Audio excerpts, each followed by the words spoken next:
So ఫిజియాలజీలో భాగంగా తర్వాత very important topic మనకు జీర్ణ వ్యవస్థ కనుక తీసుకుంటే దాన్ని మనం డైజెస్ట్ సిస్టమ్ అని చెప్పేసి అంటాం. సో ఇది కొంచెం వ్యాస్ట్ సిలబస్ మనకు టోటల్ ఫిజియాలజీలో కనుక తీసుకుంటే ఇది కవర్ అప్ చేసినామంటే ఆల్మోస్ట్ మీకు సగం ఫిజియాలజీ కంప్లీట్ అయిపోయినట్టు ఉంటుంది.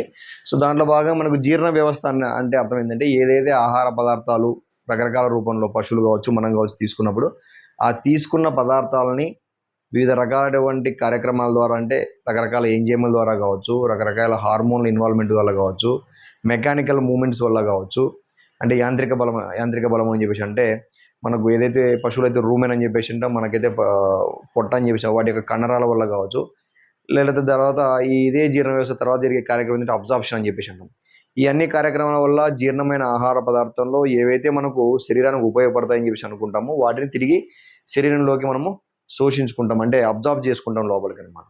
ఆ తర్వాత మిగిలిన పదార్థం ఏదైతే వేస్ట్ మెటీరియల్ ఉంటుందో అది మనకు పశువులు అయితే పేడ రూపంలో కావచ్చు, లేదంటే మనకు హ్యూమన్స్లో అయితే మనకు మలం రూపంలో బయటికి వెళ్ళిపోతుంది.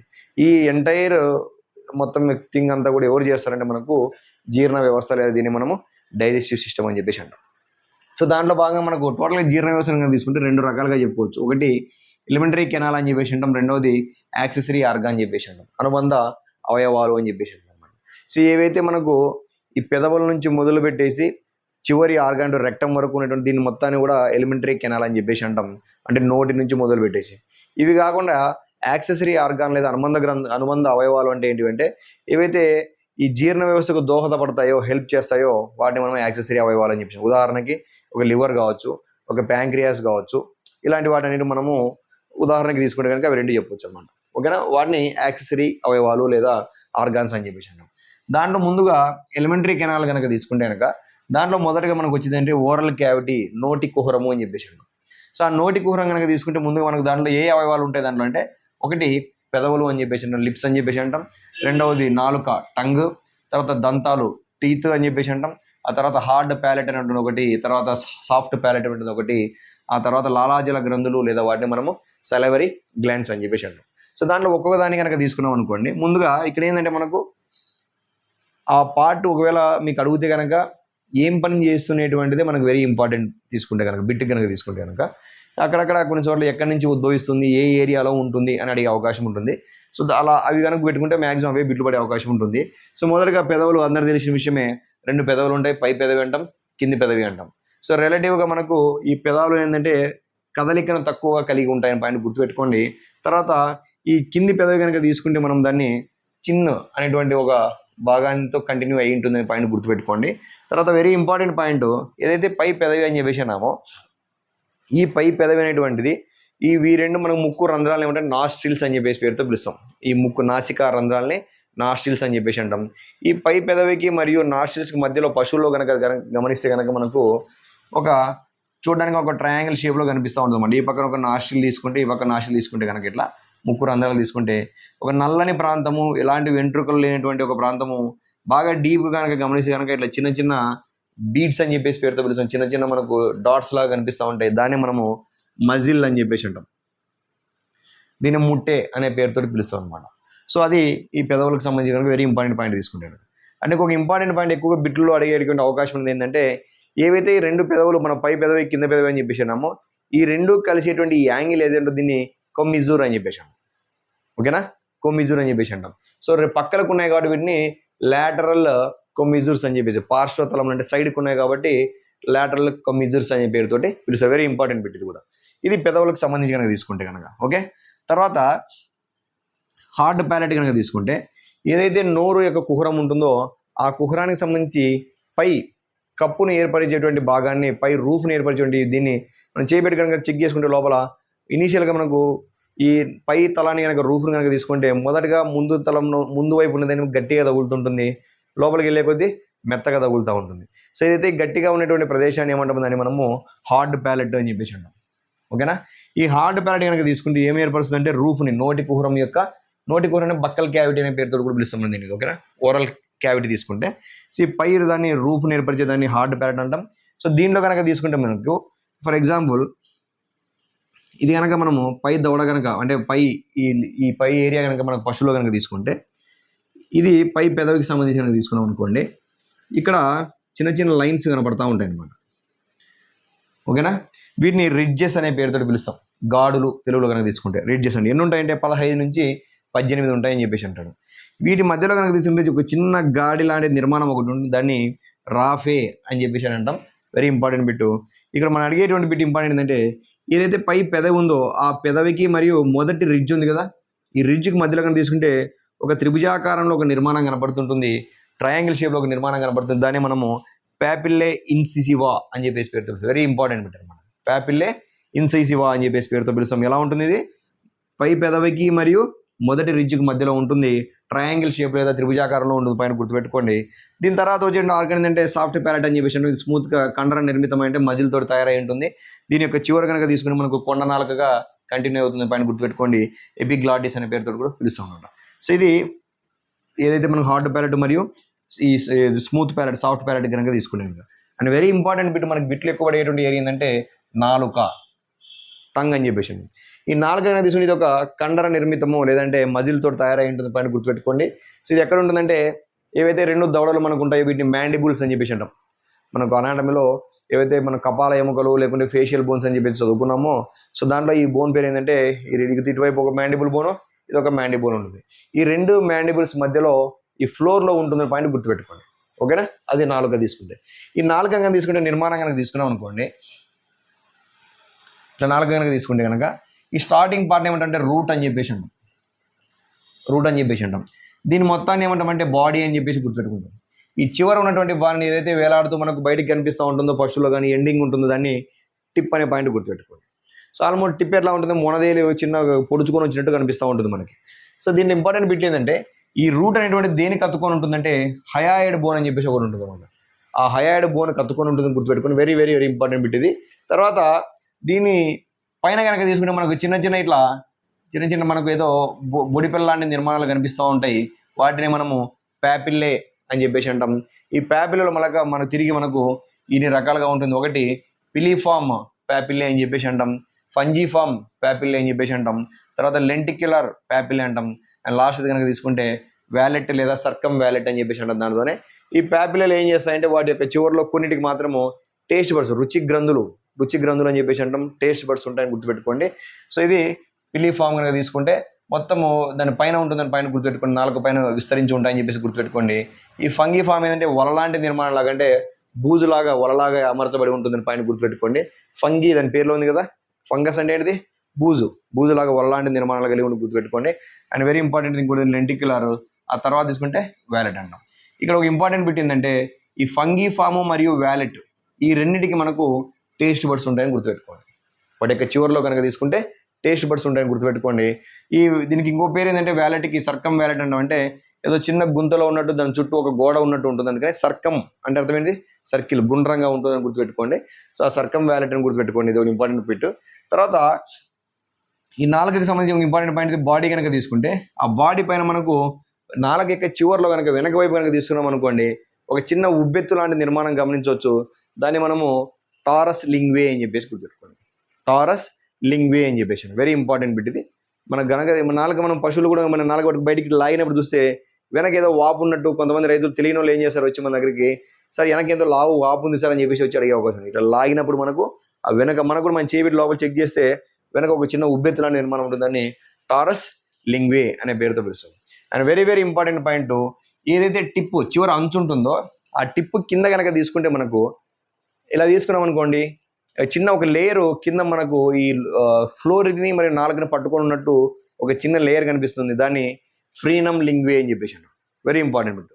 ఎక్కడి వైపు ఉంటుంది, టిప్పుకి నాలుక కింద వైపు ఈ నాలుక ఈ ఏదైతే ఓరల్ క్యావిటీ మనకు నోటి కుహరం ఉంటుందో నోటి కుహరాన్ని అతుక్కొని ఉన్నట్టు ఉంటుంది, దీన్ని ఫ్రీనమ్ లింగ్వే అంటాం. వెరీ ఇంపార్టెంట్ బిట్ ఇది. ఈ రెండు బాగా గుర్తుపెట్టుకోండి, టారస్ లింగ్వే ఒకటి, ఫ్రీనమ్ లింగ్వే అని చెప్పేసి అంటాం. తర్వాత ఇంకో ఇంపార్టెంట్ ఆర్గాన్ ఏంది మనకు ఈ నోటి కుహరానికి సంబంధించి తీసుకుంటే లాలాజల గ్రంథులు, వీటిని సలైవరీ గ్లాండ్స్ అంటాం. ఇక్కడ ఏంటంటే గ్రంథి పేరు ఏంటిది, ఆ గ్రంథి నుంచి స్రవించబడినటువంటి ఏదైతే సలైవా ఉంటుందో ఆ సలైవా ఒక నాళము ద్వారా బయటకు వస్తుంటుంది అనమాట, ఒక డక్ట్ ద్వారా బయటకు వస్తుంటుంది అనమాట. ఆ డక్ట్ పేరు ఏంటిది, ఇది మనకు మేజర్గా అడిగేటువంటి ఇంపార్టెంట్ బిట్. సలైవరీ గ్లాండ్స్ కానీ తీసుకుంటే మొదటిది పెరోటిడ్ గ్లాండ్ అని చెప్పేసి అన్నాం. ఈ పెరోటిడ్ గ్లాండ్స్ తీసుకుంటే కనుక దీవి ఏదైతే సలైవా స్రవించబడి ఉంటుందో ఆ సలైవా ఒక నాళం ద్వారా ఈ నోటి కుహరంలోకి విడుదలవుతుంది. ఆ నాళం పేరుతో స్టెన్సన్స్ నాళము అని చెప్పేసి అంటాం, స్టెన్సన్స్ డక్ట్ అని చెప్పేసి అంటాం. ఎక్కడ ఓపెన్ అవుతుందంటే 5th చీక్ టూత్ అని చెప్పేసి ఉంటాడు. ఏవైతే దవడ పళ్ళు ఉంటాయో దాంట్లో 5వ చీక్ టూత్ దగ్గర మనకు ఈ పెరోటిన్ నాళము గ్రంథికి సంబంధించినటువంటి స్టెన్సన్స్ డక్ట్ అనేటువంటి ఓపెన్ అవుతుంది. వెరీ వెరీ ఇంపార్టెంట్ బిట్ ఇది. ఆ తర్వాత మ్యాండిబులార్ గ్లాండ్ అని చెప్పేసి అంటాడు. సో ఈ మ్యాండిబులార్ గ్లాండ్ ఇది కూడా ఒక వాటర్స్ నాళం అనే దాని ద్వారా సలైవాను బయటికి స్రవించబడుతూ ఉంటుంది. అండ్ ఈ మూడిట్లో కనుక తీసుకుంటే మనకి పెద్ద గ్లాండ్ ఎవరంటే మ్యాండిబులార్ గ్లాండ్ అని గుర్తుపెట్టుకోండి. ఆ తర్వాత సబ్లింగ్వల్ గ్లాండ్స్ అని ఉంటాయన్నమాట. దీని పేరు ఉంది సబ్ అంటే క్రింద అని, లింగం అంటే ఏంటిది నాలుక. సో నాలుక కింద డైరెక్ట్గా నోటి కుహరంలోకి ఓపెన్ అయి ఉంటాయి అనమాట. ఇక్కడ బిట్ ఇంకోటి అడిగే అవకాశం ఏముంటుందంటే ఈ క్రింది 3 గ్రంథుల్లో దేనికి నాళాలు ఉండవు అంటే కనుక సబ్లింగ్వల్. ఎందుకంటే ఇవి డైరెక్ట్గా ఎలాంటి నాళం యొక్క హెల్ప్ లేకుండా డైరెక్ట్గా లాలాజలాన్ని లేదా సలైవాని నోటి కుహరంలోకి రిలీజ్ చేస్తూ ఉంటాయి అనమాట. ఈ రెండింటికి మాత్రం మనకు నాళాలు ఉంటాయని గుర్తుపెట్టుకోండి.